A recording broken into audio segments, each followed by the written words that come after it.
Olá, muito boa tarde a todos. Hoje é sexta-feira, Tamara Freire. Boa tarde, Vera Barroso. Boa tarde a todo mundo que está assistindo. Sexta-feira, fim de semana chegando. E a gente tem um papo muito agradável no Sexta-feira de hoje. Então, nós vamos falar de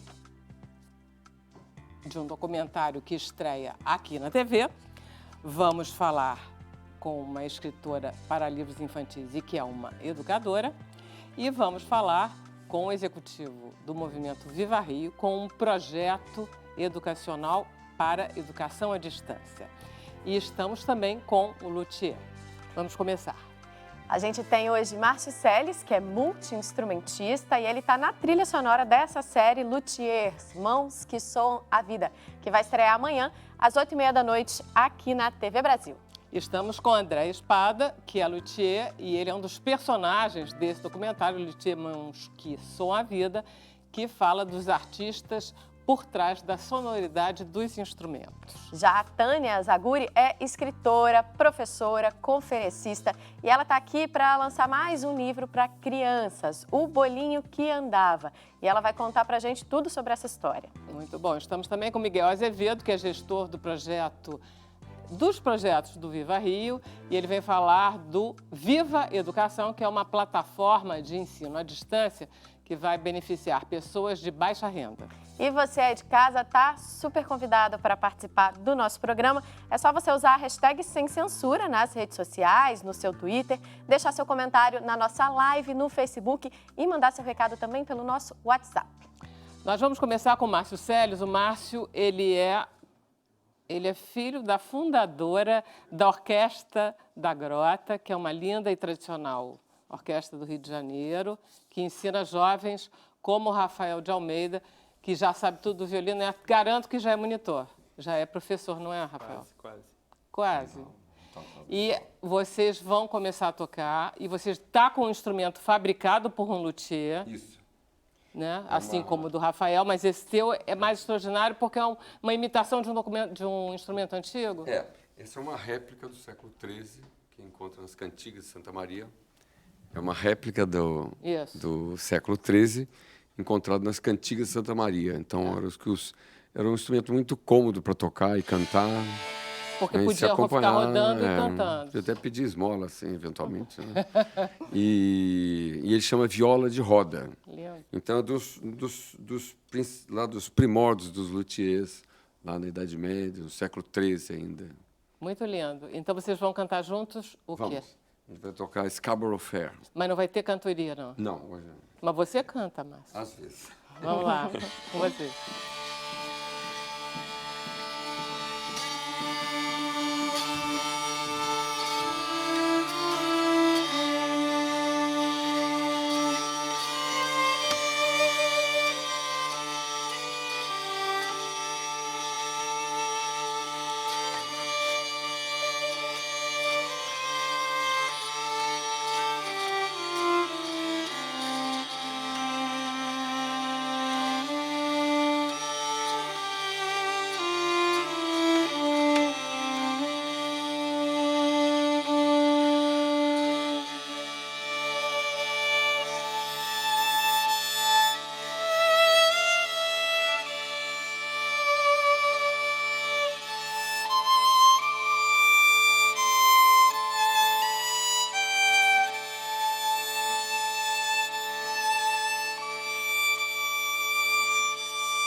Coisa maravilhosa. Maravilhoso. Vem para cá. Vem, Márcio, vem para cá. E eu vou pedir para o Rafael emprestar o violino para você. Você deixa a caixa, né? E vem com... Tudo bem, Rafael? Só porque é o Márcio, né? Senão, você não ia emprestar de jeito nenhum. Você está mostrando para o André. Ele é extraordinariamente bonito, André. Você tem que falar no microfone. É maravilhoso, né? Não pode, não? Estou perguntando. Tá maravilhoso, é lindo. E qual é a história desse instrumento? No microfone. Esse instrumento foi doado, várias pessoas doam instrumento para a gente lá. E daí vai para a mão dos meninos que vão tocar, né? Fantástico então, isso. Quer dizer, um monte de réplicas. Às vezes a pessoa acha que é Stradivarius, né? Tem um selo ali dizendo que é Stradivarius. Ah, tem um selo dizendo que é? Sempre tem. Todos são réplicas. A maioria deles são réplicas. Então, às vezes não são réplicas, são réplicas de outros, né, como... Mas você, de olhar, André, você sabe que é um bom instrumento? Eu sei, de olhar você consegue ver muitas coisas. Às vezes não dá para saber se é um ótimo instrumento, porque o olhar ele te dá algumas informações. Por exemplo, olhar o verniz, assim que eu peguei o instrumento, eu já sabia qual era a composição do verniz, isso já me diz quando pode ter sido feito, a partir de que época ele pode ter sido feito. Então, você já pode traçar um perfil do que o instrumento pode oferecer, mas só mesmo tocando, porque o instrumento é vivo. Os instrumentos eles não são objetos físicos estáticos, eles respondem a como são tocados. Então, eles respondem a como são cuidados. Então, muitas vezes, um instrumento ele pode ser feito de forma incrível e estar na mão de uma pessoa que não está alimentando ele direito. E a madeira é viva. Ela continua trabalhando. Continua também, né? trabalhando.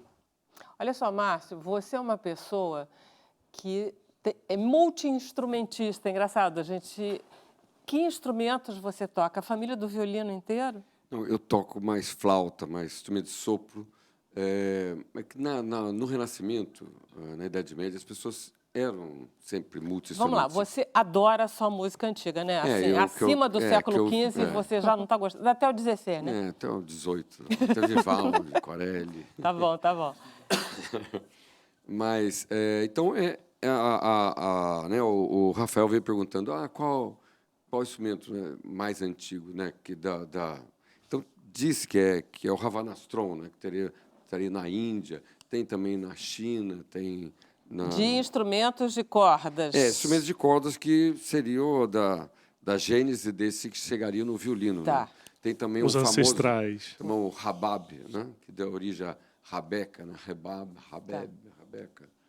E também ele tinha 3 cordas. Enfim, acho que... É engraçado, porque eu estava lendo o seu currículo e diz que você é historiador. Quer dizer, você é todo ligado à história e à história da música. Mas você começa tocando, não é isso? Eu comecei... Eu estudei música, mas aí, quando eu quis fazer música, as pessoas desaconselharam, falaram assim, se for fazer música, você vai morrer de fome. Não se forme em música, não, que não dá dinheiro. Vai fazer uma profissão. Aí você escolheu história, que é uma profissão que nós sabemos, dá muito dinheiro. Foi diferente. Não adiantou escolheu muito. Bem, escolheu bem. E daí eu fui fazer história. Mas eu continuei estudando música e... Aí eu trabalhava lá na UF, eu comecei a envolver com coral também e acabei formando... Porque você estudou, inclusive, canto coral. Você é uma das... Estudei, você canta também. Eu canto também. Aí lá na UF, a gente começou um grupo de música antiga e está lá até hoje. Já há mais de 35 anos que a gente tem esse grupo. E aí, ao longo desses anos, a gente foi comprando instrumentos e foi com a ajuda dos luthiers também. O Jonas foi um grande parceiro nosso desde o início, lá, desde 83. Deixa eu só explicar. O Jonas, ele é um dos personagens do filme documentário que está sendo... Quando é? Tâmara sabe? Vai ser amanhã, às 20h30 na TV Brasil. E é reprisado? E reprise também durante o fim de semana. No domingo, não é isso? Exatamente. Então, Agora, quem não puder assistir amanhã tem outra oportunidade. Globoplay... Tem o EBC Play, que você pode baixar no seu celular para poder assistir depois, quando você puder. Quem não puder assistir amanhã na estreia. Agora, não é o único... Não, o EBC Play tem diversos conteúdos da nossa grade da TV Brasil. Então, é excelente baixar para poder conferir toda a nossa programação, incluindo o excelente documentário que a gente lança amanhã. E tem mais 2 episódios, quer dizer, o primeiro de vocês é Cordas Friccionadas. Precisava se chamar assim, Márcio, Cordas Friccionadas? Porque até Rafael. aquele instrumento que eu toquei é de fricção, ele tem uma roda que fica ali. Aquilo é corda a fricção, friccionada tá? também. A roda está friccionada. E aqui, no caso, é feito com arco, né? Que tem... opa, isso aqui também... que é feito com rabo de cavalo. Né? Isso. E daí fricciona nas cordas. Eu acho que é isso. O que você está fazendo? Eu estou soltando aqui só para todo mundo ver. Porque às vezes as pessoas acham que é um papel, que é um... Então, estou soltando aqui para... Mas me diz uma coisa, quando rabo aqui, ó. Olha só, Rabo. Que lindo isso, adorei ver isso. Quando ele for tocar, ele vai ficar muito zangado com você porque você desafinou o arco dele? Não, ou o arco não desafina? Não, o arco é só apertar, todo mundo faz isso. Sempre que você acaba de tocar o violino, você tem que afrouxar o arco para não perder. No filme, a gente aprende que essa corda do arco, ela não é corda, ela é, como você acabou de mostrar, crina de cavalo.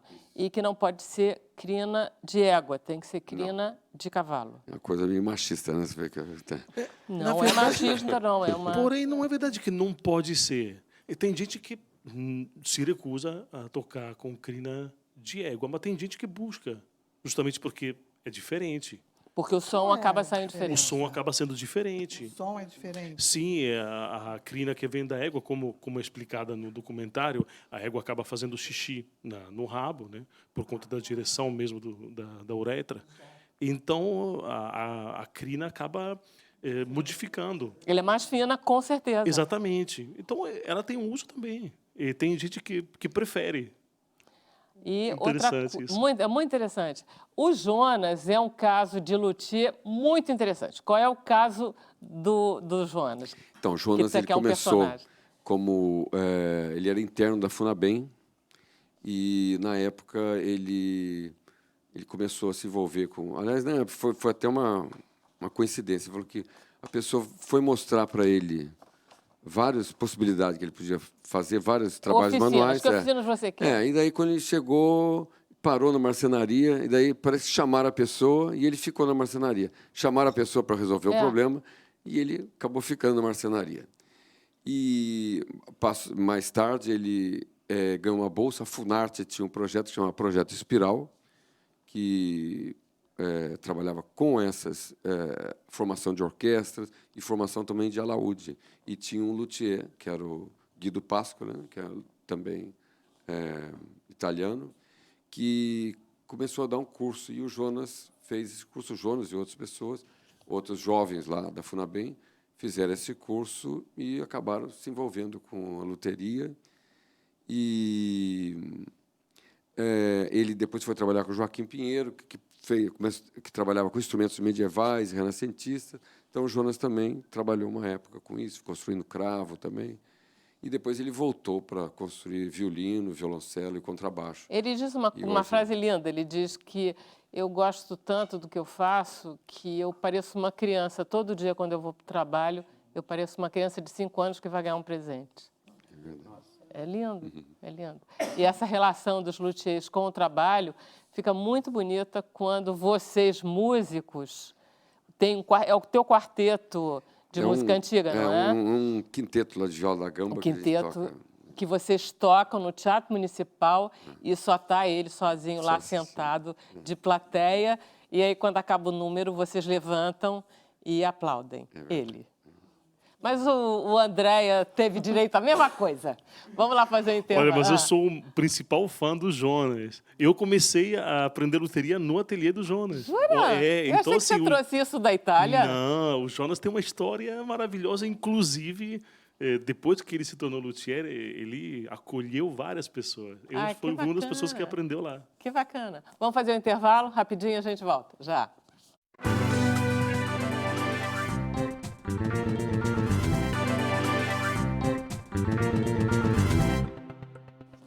Então, estamos de volta ao vivo com o programa Sem Censura. Hoje é sexta-feira, a gente vai aproveitar bem. Hoje estamos com Tânia Zaguria. A Tânia é uma famosa especialista em educação. Ela é chamada por todo mundo para dar entrevista. Problema de educação, Tânia Zaguria.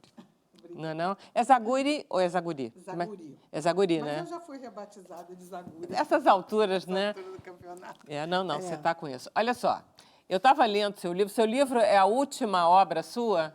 É, a mais recente, digamos assim, né? Porque eu já estou escrevendo outro, então não vai ser a última. Quantos livros você já escreveu, Teninha? Esse é o 34º. Você não tem o que fazer da vida? Tenho.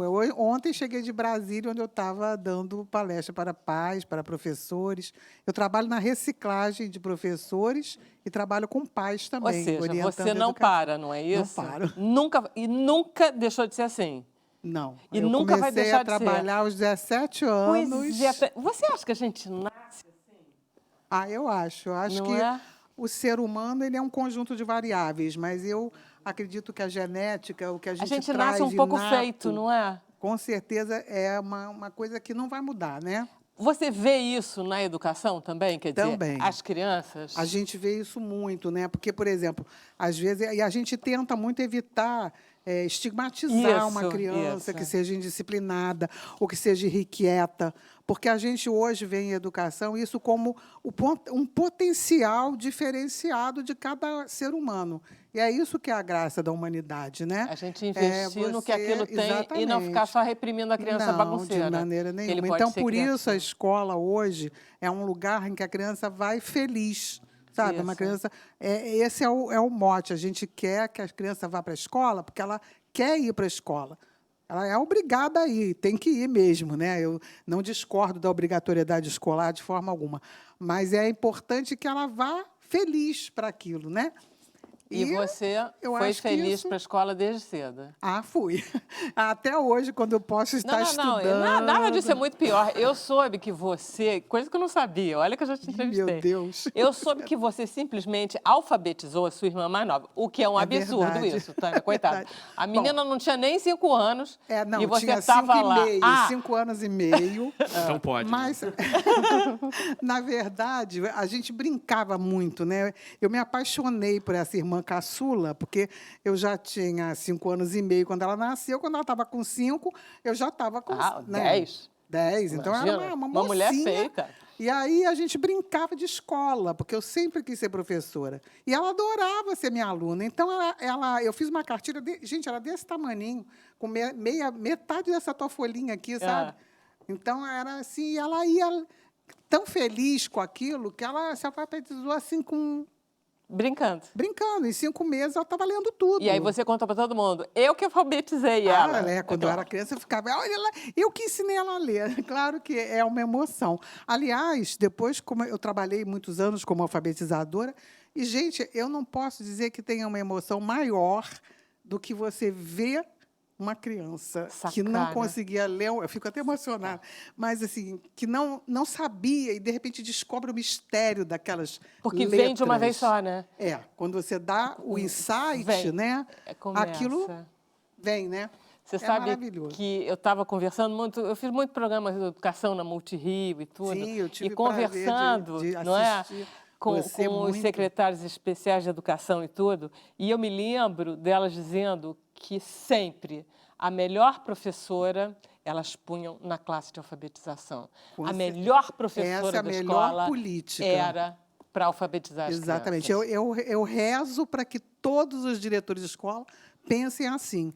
Porque, muitas vezes, a turma mais indisciplinada, a menos motivada, é a que fica com os professores também menos motivados. E, na verdade, se você está querendo muito que aquela criança aprenda, você está com metade do caminho andado. Exatamente. Não todo, mas metade do caminho andado. E turma bagunceira é bom. Você foi de uma turma bagunceira alguma vez? Pelo contrário, eu sempre fui uma aluna exemplar. É mesmo? Aí, para compensar, o meu filho detesta fazer tarefa de casa. Detesta fazer o quê? Ali, tarefa fazer dever de casa. É uma noite inteira para terminar 2 páginas, mas ele vai. Isso, é só você tem que insistir com carinho, com atenção, mas não deixar de insistir.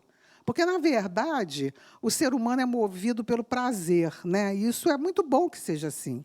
Agora, o grande desafio, como eu disse, da educação é esse, é a gente conseguir fazer com que a criança queira aquilo. E a família ajuda demais em casa, é um diferencial básico. Você foi bom aluno, Márcio? Não, eu gosto... Não diga isso. Vamos lá, não tem a menor importância. Andréa, você foi bom aluno?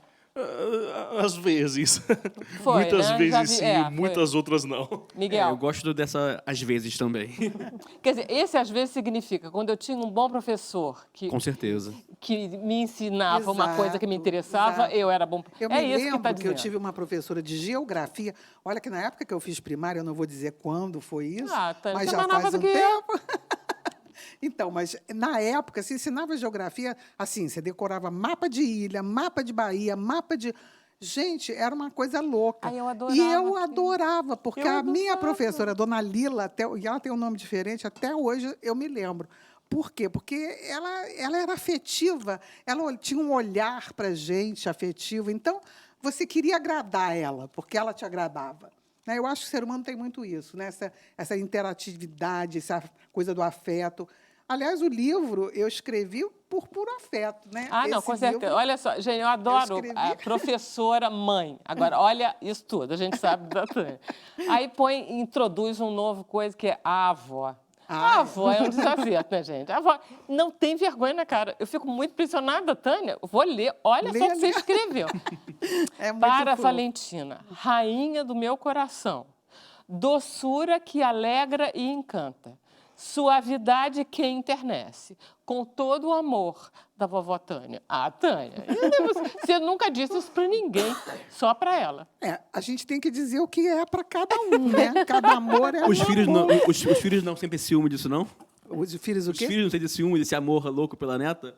Não, acho que não, sabia? Não, são os o meu pais, filho, não. o pai da Valentina, A gente ele gosta fica... dos Nada, a avós. gente fica... Ele fica qualquer pessoa que babado, ele ame fica nossos feliz. É filhos porque dessa maneira. eu sou o filho que não tem filho safado. ainda, então eu sinto ciúme dos meus sobrinhos, porque a minha mãe também agora é louca pelos Tá, sobrinhos. você tem... É porque você não tem os filhos ainda, você vai Pode ver. ser, pode A ser. gente mas adora avô os avós, Não, né? e é uma coisa assim, eu digo assim que é verdade o que eu escrevi aqui no início do livro, é pura verdade. Foi uma paixão mútua, porque desde que a Tininha... Eu, na verdade, só tive filhos homens e depois um neto e sobrinhos. Muitos só tinham uma sobrinha, 2 sobrinhas, aliás. Mas a maioria era homem. Então, quando eu tive a minha neta, eu fiquei Deslumbrada. E o engraçado é que o meu filho, o caçula, né, ele falou, mãe, eu vou te dar a filha que você não teve. E foi dito e feito, ele tem essa filha. E nós tivemos uma empatia imediata. Como eu disse aí no livro, é pura verdade.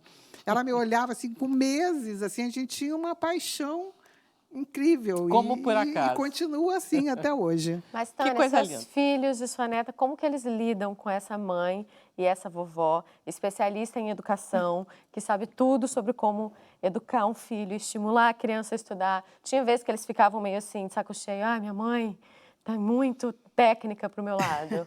Bom, eu tento, e, aliás, acho que cumpro, né, esse objetivo de não interferir na educação dos meus netos, mas a gente diz que não interfere, mas interfere, porque, na medida que eu os eduquei, e digo a verdade, eles são 2 seres humanos maravilhosos, sem corujice, é verdade, os 2 abraçaram sua profissão, todos na área de saúde, fazem um trabalho sério, são honestos, íntegros. Então, eu estou interferindo indiretamente, porque meu neto está aprendendo com o pai dele a ser como ele. Então, eu acho que isso é uma coisa, é uma corrente, né? Aquilo que a gente chama da corrente do bem. A gente tenta fazer bem. Como eu tento fazer com meus livros, ser sempre uma mensagem positiva, como tem nesse livro também. Agora, conta um pouquinho qual é a historinha do livro. Vai lá. Bom, essa história Você já lançou o livro, muito né? legal. Já. Ele lancei há uns 3, 4 meses.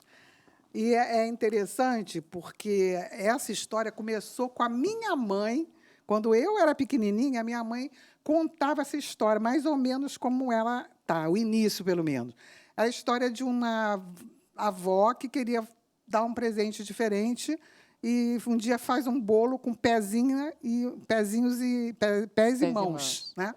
Mas, na verdade, assim, não andava de verdade. Então, quando me lembrei dessa história que minha mãe me contava, e eu achei que era bom não perder, porque é uma ideia tão interessante, tão criativa.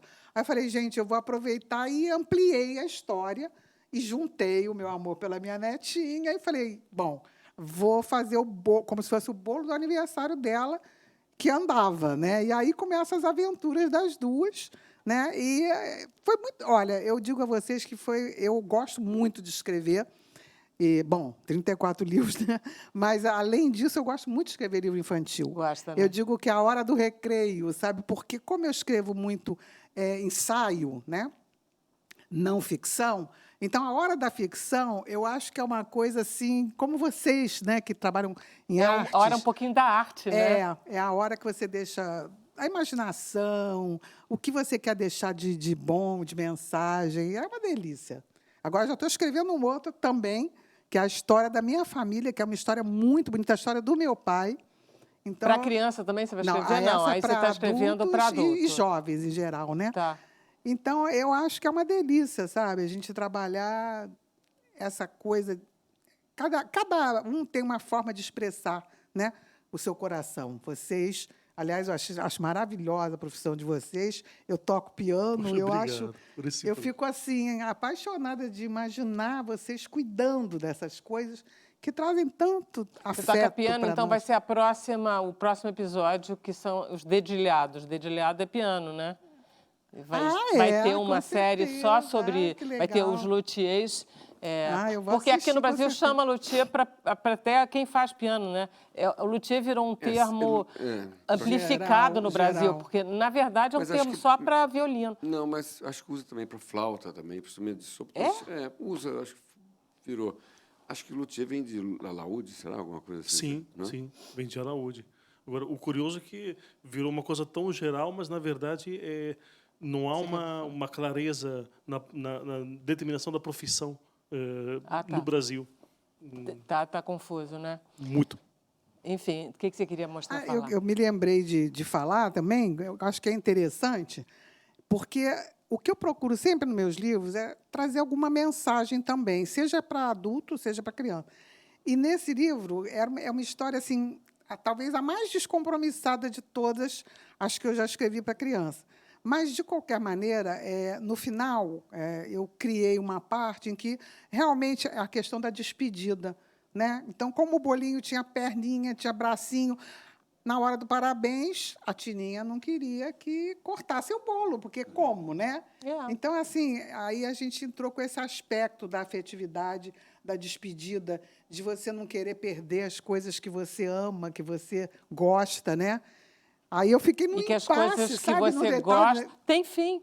Eu falei, como é que eu vou resolver isso? Você resolveu, né? Muito bem.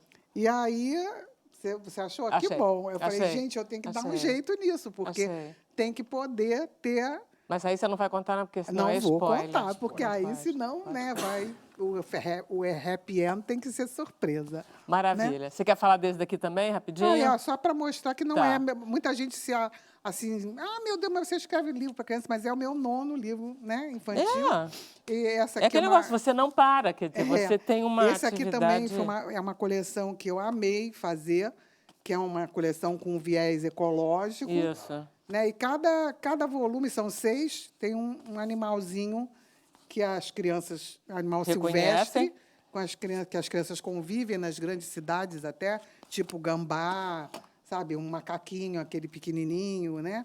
Então, a gente também aproveita para dar alguns ensinamentos sobre cada espécie e, principalmente, sobre o respeito, né, à diversidade, né? Como maravilhoso. Que, na verdade, as crianças hoje em dia, né, Tânia? Olhar? Sim, por favor.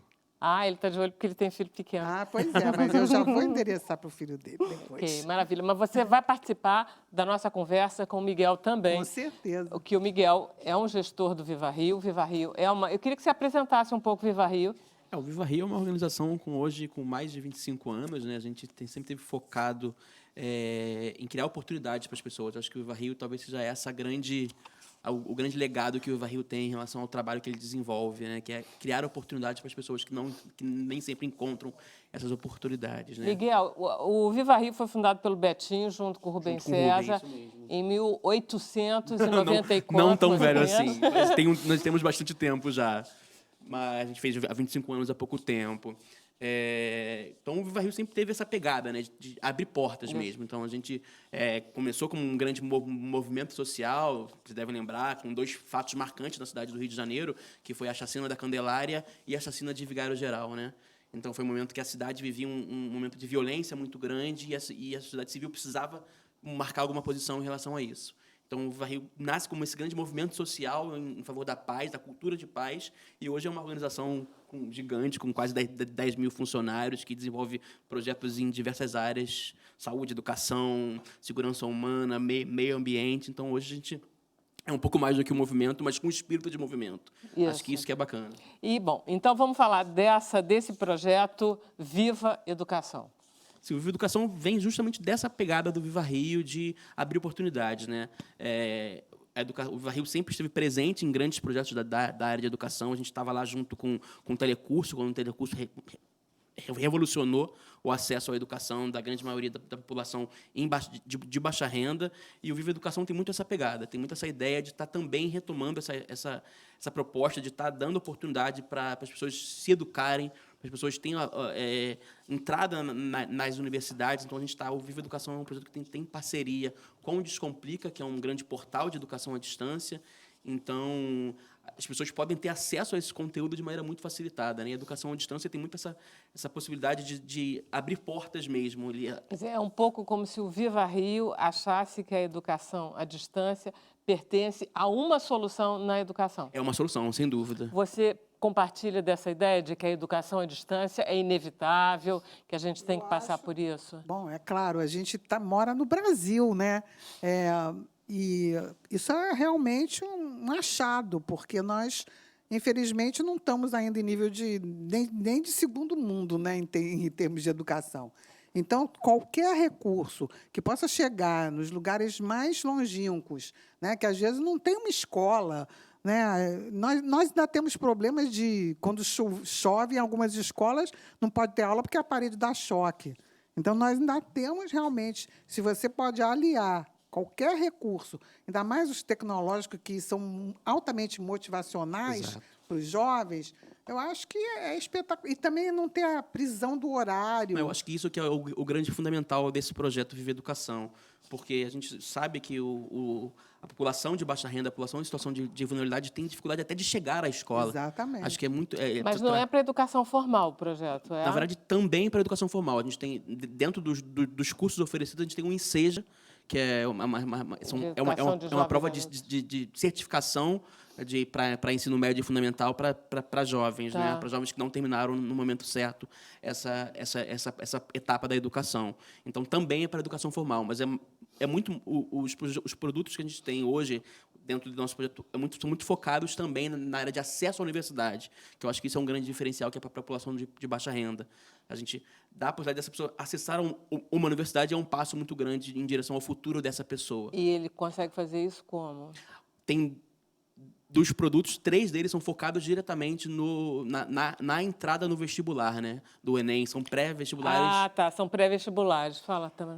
Miguel, a Tânia citou essa questão do EAD poder ajudar esses lugares longínquos, mas aqui no Rio de Janeiro, a realidade é muito ligada à questão da violência também, Com certeza. Né? Na verdade, no Rio a gente está no centro de tudo, né? As coisas acontecem aqui. Então, acho que escola a gente tem bastante. Acho que não é um problema de falta de escola, de falta de estrutura. Na verdade, é muito como se acessa a essa escola, como se chega a essa escola. E a educação à distância proporciona isso, né? Leva a escola literalmente para dentro da sua casa, do seu bolso, do seu celular, do seu computador. Então, com essas tecnologias, como a Tânia comentou, é tudo muito possível hoje, né? E tudo possível de maneira muito, muito, muito humana, que é uma coisa que eu acho que é mais recente na educação à distância, é justamente isso.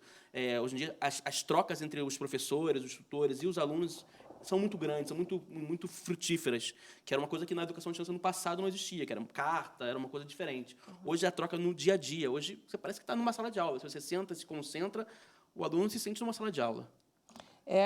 Só para eu entender, o Descomplica é um portal... É uma plataforma de educação à distância, exatamente. Mas é um portal privado. É um portal privado. Por isso é que vocês não estão dando o acesso imediato e gratuito. Vocês estão dando bolsas. O que vocês estão fazendo? Na verdade, a gente conseguiu, nessa negociação com o Descomplica, um preço muito ínfimo. A gente conseguiu até 40% de desconto nesses produtos.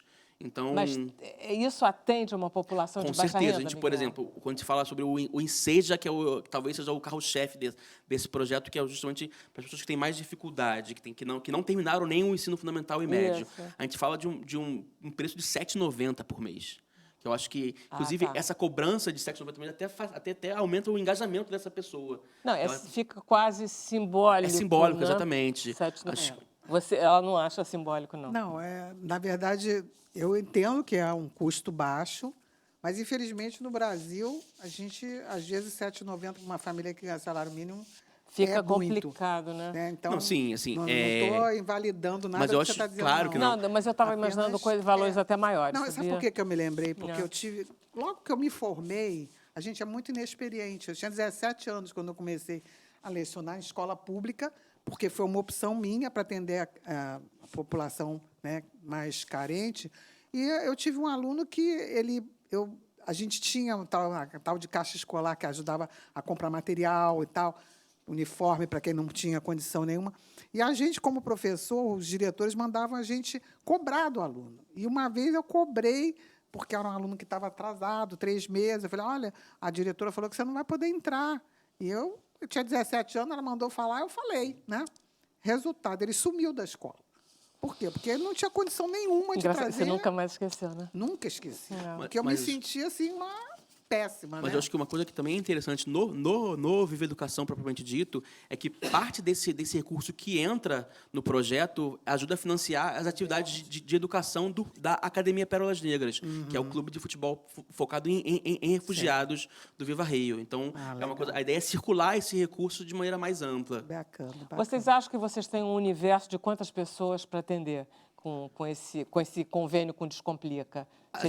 Dá para dimensionar, não? A gente tem uma expectativa de, até o ano que vem, 10 mil pessoas. Então é volumoso. É volumoso. É Verdade, gente. Quando a gente pensa que o Rio de Janeiro é uma cidade de 11 milhões de habitantes, se não me engano, e desses 11 milhões, a gente tem muitas pessoas realmente em situação de vulnerabilidade social. 10 mil é só um início. Olha só, qualquer pessoa pode participar? Pois é, isso que é bacana. Qualquer pessoa pode participar do Viva Educação. Como é que faz? É só entrar no nosso site. A gente tem um site específico desse projeto, que é o descomplica.vivario.org.br. Lá vai ter todas as informações relacionadas ao projeto, aos tipos de cursos diferentes, que a gente tem até curso de pós-graduação nesse pool de opções. E, por isso, a ideia é impactar a família como um todo, né? O Viva Educação tem essa expectativa, que é desde pegar a pessoa que não tem formação ainda, que precisa se preparar para uma prova de enseja, até a pessoa que já passou pela universidade, mas também quer estar dando um passo além na pós-graduação. Deixa eu só entender. Claro. Mas, por exemplo, vocês exigem algum pré-requisito. Por exemplo, isso que eu ia perguntar. Deve ter algum pré-requisito, né? Porque a pessoa vai escolher qualquer curso, mas de acordo com o nível que ele já tem. Exatamente. Né? Por exemplo, a pós-graduação passa por um processo de entrevista para entender qual é a formação que essa pessoa já tem, se faz sentido. Sim, mas aí seria um pré-requisito formal, normal, que qualquer... claro. Mas tem algum pré-requisito simplesmente para se inscrever? Por exemplo, eu posso chegar lá? Pode sim. Eu mesmo tendo renda para... Pois é, porque aí vem o outro lado da... Pois é isso que a gente está querendo... Mas aí que vem o outro lado do projeto, que é a ideia de estar... Com esse recurso, a gente financia um projeto de educação que é do Pérolas Negras. Então a ideia de você impacta a sociedade nas duas pontas. Tanto nas pessoas que têm acesso de maneira facilitada e barata desses cursos, quanto o projeto Pérolas Negras que recebe parte desse recurso. Então, a ideia é esse impacto duplo mesmo. Então, se você, só qualquer pessoa utilizar esse desconto, utilizar essa plataforma para acessar a educação, já interessa, porque a gente tem o ganho direto com o Pérolas Negras. Porque cada R$50 que entram, é isso? Não, a cada inscrição feita, a gente ganha o projeto ganha R$10 de doação do Descomplica. Vocês não vetam, então, quem pode pagar por um curso mais caro. Mas, como ele é mais barato, ele atrai quem não pode. E a gente tem o foco no ensejo justamente por isso, que é a população realmente que teria mais a necessidade de acessar a educação. E que não tem tempo, né? Geralmente são pessoas que já trabalham muito, não tem como ir até um lugar para fazer o curso. Não, com certeza. Assim, eu vim hoje de São Gonçalo, onde a gente também tem um projeto lá em São Gonçalo, que fiz hoje entrega de certificado de projeto de aceleração escolar de famílias de São Gonçalo. Você percebe o quanto isso impacta na vida das pessoas. A gente hoje... Pegar e chegar lá e ver a Selma, por exemplo, que está fazendo, depois que se formou com a gente, está fazendo pedagogia hoje e já está dando aula, é uma alegria muito grande. Assim, esse impacto que a educação à distância proporciona é muito interessante e é muito visível. Maravilha, vou para o intervalo, mas antes, repete o site. É descomplica.vivario.org.br. Ok, Viva Rio numa palavra só. Viva Rio, uma palavra só. Maravilha. Parabéns, Miguel. Parabéns, Obrigado. Viva Rio. A gente vai fazer um intervalo rapidinho e a gente volta. Já, já.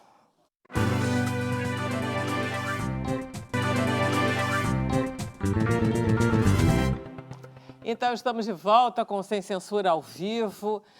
Tâmara Freire, temos telespectadores se manifestando? Temos vários recados, a gente vai ler alguns aqui agora para vocês. O Josimar do Rio de Janeiro mandou esse pelo WhatsApp. Quero muito ver o documentário Luthiers. Muito interessante as histórias desses artistas. Amanhã, 8h30 da noite, na TV Brasil, viu, Josimar? Assista. A Fernanda Silva, também no WhatsApp, ela vem de Salvador, na Bahia. Tânia Zaguri, que pessoa especial, escritora incrível. Parabéns. A gente tem recado também pelo Facebook.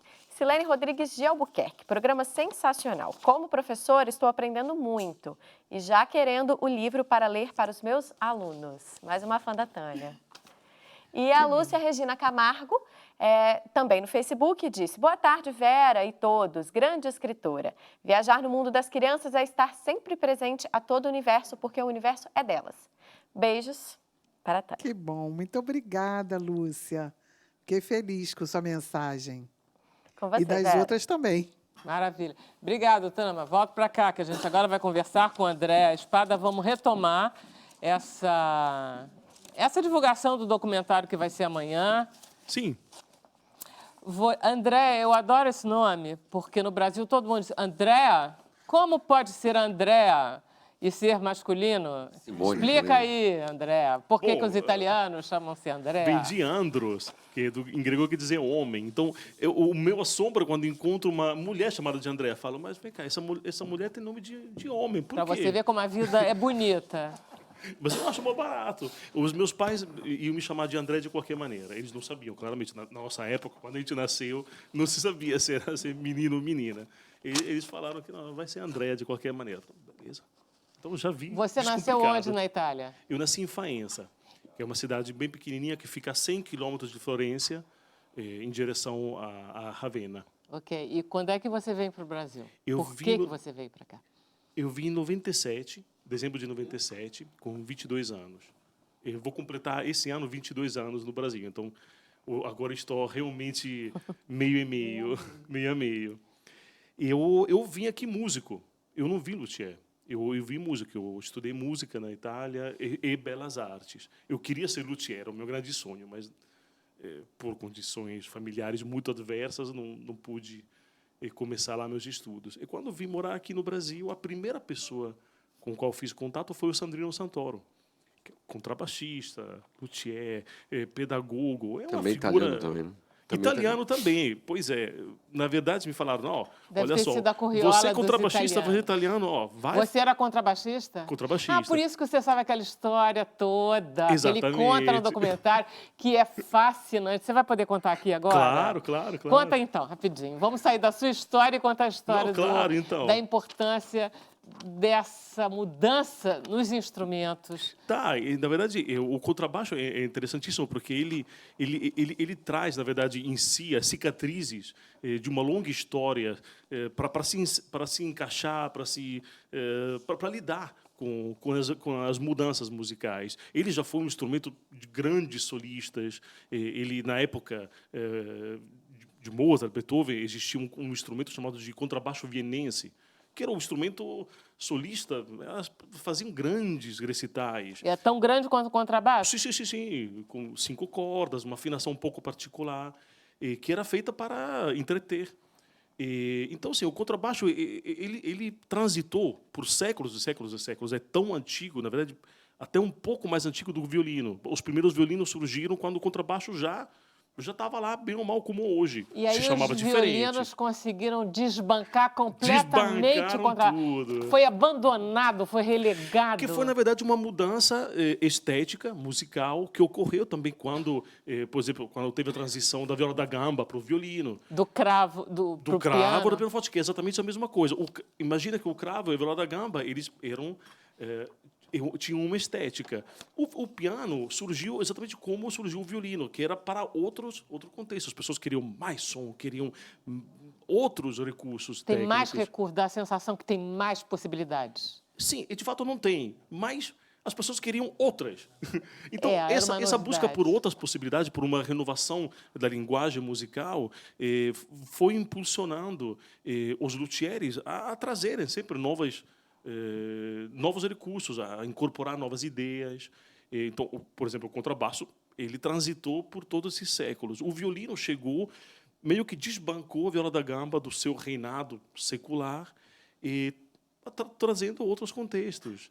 E o contrabaixo tem essa história maravilhosa Aí você em conta... Viena, que é a relação do Beethoven com o Dragonetti, que foi um grandíssimo solista, o primeiro grande virtuoso do contrabaixo que a gente conhece. Na verdade, era com arco que se tocava ou era com a mão? Com arco. Tá. E o Dragonetti vem de Veneza. Ele era um contrabaixista italiano que tinha ficado tão incrivelmente talentoso, era tão incrivelmente talentoso, tinha ficado tão em destaque que começou a fazer carreira internacional, que era o normal na época. Então começou a fazer as viagens, foi se estabelecendo em Viena, e lá fui tocando e fui revolucionando tudo aquilo que estava acontecendo. Ele era realmente muito descomunal. E começou a se apresentar com Beethoven. Beethoven, na época, era um jovem pianista. E aí ele já tinha algumas sonatas muito bem recebidas. Uma delas, a sonata para violoncelo e piano. E o Dragonetti tocava essa sonata no violoncelo. Quer dizer, desculpa, essa sonata de violoncelo no contrabaixo. Então, e o Beethoven disse, ué? O Beethoven começou ele se surpreendeu e os dois tocaram junto por muito tempo. O Dragonetti já era muito mais experiente, o Beethoven era jovem, um compositor em ascensão. E então, dessa relação surgiu, se entende que essa relação foi fundamental para uma mudança significativa na forma como Beethoven começou a escrever para violoncelos e contrabaixos. A primeira sinfonia que ele escreveu depois dessa relação foi a terceira sinfonia, que começa só com os violoncelos, que é a primeira vez na história os violoncelos e contrabaixos começaram a ser escritos... Como é que começa a terceira sinfonia? Canta aí para mim. E esse tema começa no violoncelo. Com o violoncelo. Até aquele momento, era violoncelo e contrabaixo juntos. Os contrabaixos era apenas uma sombra. Aí, quando o Beethoven começou a descobrir que os graves. O contrabaixo tem um grande potencial que talvez possa também usar, mas o violoncelo também. Por que razão tem que os dois irem sempre juntos? E ele começou a mudar. Então, ele trouxe uma mudança, e incorporou uma mudança que ele sentiu fabulosa no potencial de um grande instrumentista que tocava um instrumento incrível de 1580, um Gasparo da Salon, que é um luthier, dos primeiros grandes 1800, mestres. Final do século XIX? 1580 o instrumento. Não, o instrumento, mas Beethoven é... Esse aqui está falando de começo 800, final 700. Esse momento. O contrabaixo já era antigo. Era um violone, então. Era antigamente um violão, era chamado de violone. Eram chamados de violões. Que foi doado para o Dragonetti pelo mosteiro, que tinha encomendado esse contrabaixo já séculos atrás, e era tido como uma obra-prima. Então, só deram para o Dragonetti, porque o Dragonetti era muito especial. Você tem outra história que eu adoro, que é a história das madeiras. É você que conta essa história da floresta do Fiemme. Não sou eu, não. Não, mas é uma história maravilhosa. Você deve conhecer, porque deve ser uma floresta na Itália. Exatamente. Todas as madeiras dos instrumentos bacanas vêm dessa floresta? Não todas, mas as mais importantes. Essa floresta é importante porque tem abetos de incríveis qualidades e são usados desde sempre, desde os alvores da luteria europeia. Quer dizer, toda a madeira que se usa, você trabalha com madeiras europeias, você não trabalha com madeira brasileira? Só com madeira europeia. E a única madeira brasileira que você usa é para fazer o quê? Para fazer estruturas. E os adoro arcos? marupá. E os arcos? Eu não faço arcos, que seria o pau-brasil, o Pernambuco. O que você constrói como luthier? Eu faço violino, viola, violoncelo, contrabaixo. E o arco você não faz porque não pertence à tua categoria de trabalho? Antigamente pertencia. Antigamente o luthier fazia arco também. Hoje em dia existe o archicher, que é o... Que só faz arco. A princípio, que só faz arco. E é um trabalho de uma complexidade incrível. Pode me explicar por que as madeiras brasileiras não se adequam Também fiquei curioso esse com isso. instrumento? Não, as madeiras asiáticas, as madeiras africanas, as madeiras todas não se o quê? O habituam, clima? só os europeus. Na verdade, É um não que esnobismo não se europeu? elas podem se adequar, sim. A questão é que existe uma estética que própria. Exige.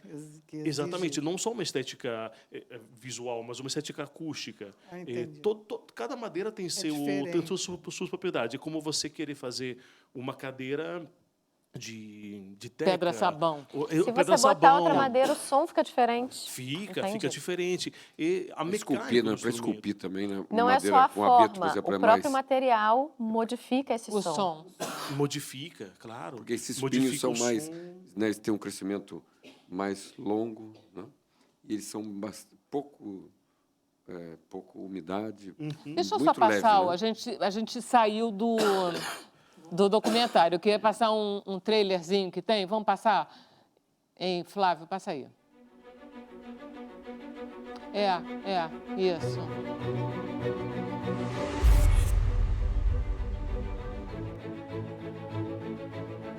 Você tá vendo? Tá, né, Márcio? Tem aí, ó.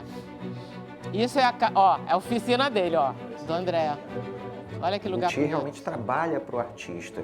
E sem o luthier é impossível um resultado artístico competente. Né? É surreal, não tem como.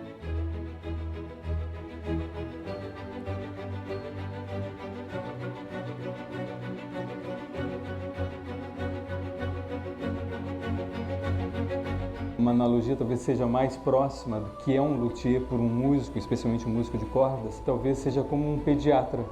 Por exemplo, você tem um filho pequeno, que necessita muitas vezes de cuidados e tu não tens talvez conhecimento técnico para que o medique de forma correta.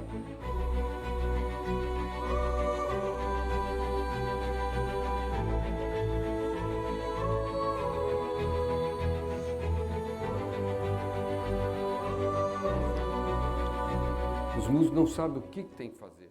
Viu? Que ótimo. Apareceu várias coisas que eu queria. Apareceu o Jonas, que é a imagem desse luthier anterior que a gente estava falando. E antes dele aparece o Zeda, não é isso? Que está tocando violoncelo. Contrabaixo. Não é violoncelo do Vila Lobos, não? Não, contrabaixo. então É o Hugo. É o Hugo que está tocando violoncelo do Vila Lobos e que foi restaurado por um Pelo Túlio luthier. Lira. E que ficou o máximo, e realmente aí ele toca, a sensação que eu tinha é como se o Vila Lobos estivesse tocando aquilo, porque o som que estava saindo, de uma certa forma, quando o Vila Lobos tocou, podia ser. Era um pouco assim, um coração transplantado, né? Estava batendo naquele violão, essa, né? não é? Um coração de uma outra pessoa ali, né? Então, para terminar o programa, vamos pedir para o Rafael, que toca tão bonito, e eu só queria falar uma coisinha em relação a esse documentário, que esse documentário foi idealizado, teve roteiro, direção da Marina. A Marina é uma colega nossa muito querida, muito competente, e a gente deve esses 3 episódios à equipe que trabalhou com ela, mas a ela, porque a ideia é dela, e eu queria dar os parabéns de todo o meu coração. E a vocês, que são maravilhosos. Obrigado. Voltamos quando? Voltamos segunda-feira, 5 da tarde. Mas, enquanto isso, tem Luthiers na TV Brasil. Isso, Tâmara. Vamos lá. Segunda-feira às 5. Até lá. Rafael, com você.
A gente